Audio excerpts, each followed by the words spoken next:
एक सज्जन जब 50 साल की उम्र से ज्यादा के हुए तो उनकी पत्नी ने एक काउंसलर का अपॉइंटमेंट लिया जो ज्योतिषी भी थे।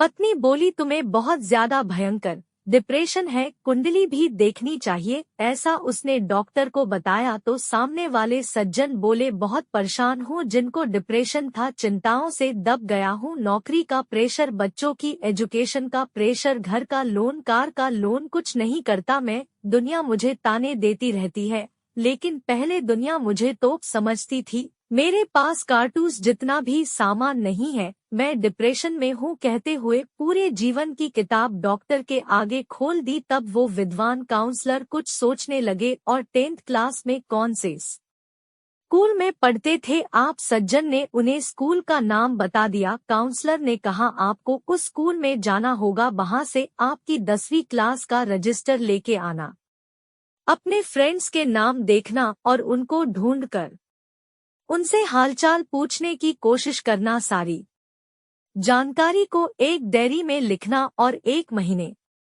बाद मुझे आकर मिलना। तो वो सज्जन इंसान स्कूल गए, उन्होंने रजिस्टर को ढूंढवाया, फिर उसकी कॉपी कराकर ले आए, उसमें 150 नाम थे। महीना भर दिन रात कोशिश करने के बाद बड़ी मुश्किल से वो दोस्तों को ढूंढ पाए। आश्चर्य की बात ये थी कि उसमें से 15 लोग मर चुके थे, 5 तलाकशुदा थे, कुछ लोगों की पत्नियों की मौत हो चुकी थी और कुछ लोगों के पतियों की मौत हो चुकी थी।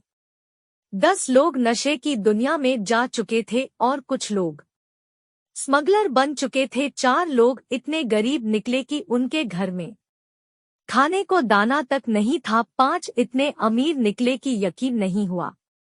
कुछ को कैंसर हो गया था, कुछ को डायबिटीज हो गई थी, कुछ को अस्थमा, तो कुछ को दिल की बीमारी थी, कुछ के बच्चों को कोई प्रॉब्लम थी, बच्चे आवारा निकम्मे थे, कुछ के बच्चे साथ नहीं रहते थे, ये उनकी समस्या थी। और एक दोस्त जेल में भी था, एक 52 की उम्र में सेटल हुआ था। एक दोस्त उनका 52 साल की उम्र में जाकर उसको काम मिला था, इसलिए अभी तक वो कुंवारा था, लेकिन अब 52 साल की उम्र में वो शादी करना चाहता था कि वो भी अपने बच्चों को देखे।